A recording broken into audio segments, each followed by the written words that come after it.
Israel में हुआ है, हमास ने जो हमला किया है, वहाँ पे जो बच्चों के साथ हो रहा है, महिलाओं के साथ हो रहा है, करने वाले यही जिहादी लोग हैं। उनके फेवर में जो आप कह रहे हैं ना घर का भेदी, उस तरह के लोग लिबरल जो हैं, कम्युनिस्ट जो हैं, भारतीय लोग, वो लोग आके उनके समर्थन में खड़े हो जाते हैं।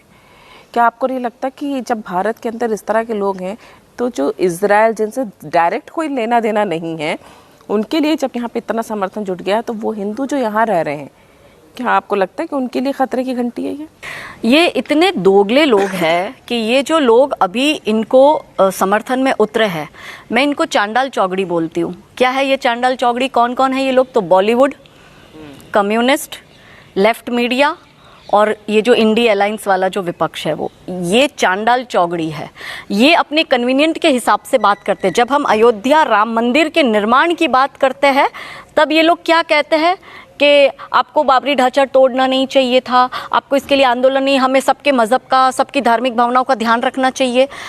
वो हमारे पर अतिक्रमण कर कर बैठे हैं। उनके अवैध अतिक्रमण पर हम अपने ही देश में, जो देश की मेजॉरिटी है, कौन से देश में ऐसा होता है कि मेजॉरिटी अपने अधिकार के लिए लड़ रही है, वो भी कानूनन प्रक्रिया के तरह? क्या किसी में हिम्मत है कि सऊदी में जाकर उनका कोई बड़ा मस्जिद है वो तोड़कर वहाँ पर कोई मंदिर बना दो और वहाँ की जो मेजॉरिटी है वो चलाएगी? क्या? नहीं चलाएगी। ये ऐसे दोगले हैं कि आज जब फिलिस्तीन के लिए ये लोग खड़े होते हैं उसके पक्ष में, तो ये लोग क्या कहते हैं कि इजराइल ने कब्जा किया तो फिलिस्तीन अपने लिए लड़ रहा है। तो यदि मैं इनके लॉजिक को मानती हूँ तो फिर हमारे काशी, मथुरा और अयोध्या देने में आपको इतना पेट में क्यों दर्द हो रहा है?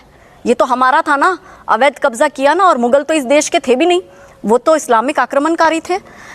इस देश में इस तरह से गढ़ा गया है नैरेटिव कि मुगल ने आक्रमण किया है, जबकि आक्रमण मुसलमानों ने किया था। इस देश में ये गढ़ा गया कि अंग्रेज़ों ने आक्रमण किया है, जबकि आक्रमण ईसाइयों ने किया था। और मुसलमानों और ईसाइयों ने इस देश में स्थापना करी। हम इतने सहिष्णु हैं कि हमने उनको भी आने दिया, हमने उनको बनाने दिए गिरजाघर, हमने उनको बनाने दिया मस्जिदें, हमने इनफैक्ट उन्होंने हमारे मंदिर तोड़ कर हमारी मूर्तियों को लिटरली वहाँ पर अपने जो बीबी का मकबरा है उसकी सीढ़ियों पर इन लोगों ने गाड़ कर हमारी मूर्तियाँ डाली। इस तरह से हमारी भावनाओं को कुचला है। वहाँ पर जमा मस्जिद की सीढ़ी पर मथुरा की भगवान की मूर्तियाँ गाड़ी हुई है और रोज़ उस सीढ़ियों पर पैर दे देकर जाते हैं।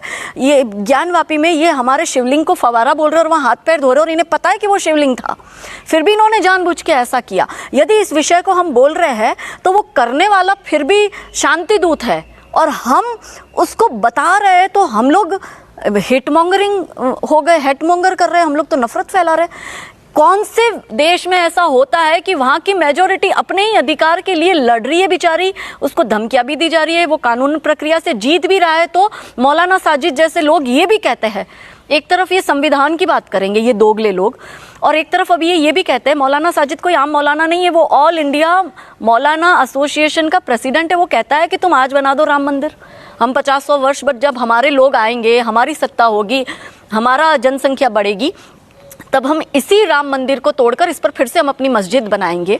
तो एक तरफ ये संविधान को मानकर उसी संविधान के तर्ज पर जब सुप्रीम कोर्ट ये ऑर्डर देती है हिंदुओं के फेवर में, तब आपका संविधान कहाँ चला जाता है? ऐसे आप कानून की बात करेंगे, आप ये बात करेंगे वो, और जब वो हम लोग यूनिफॉर्म सिविल कोड की बात करते हैं तो आपको शरिया से चलना है। तो यदि शरिया से चलना है तो फिर जो कांड करते हो उसकी सज़ा भी शरिया के हिसाब से लो।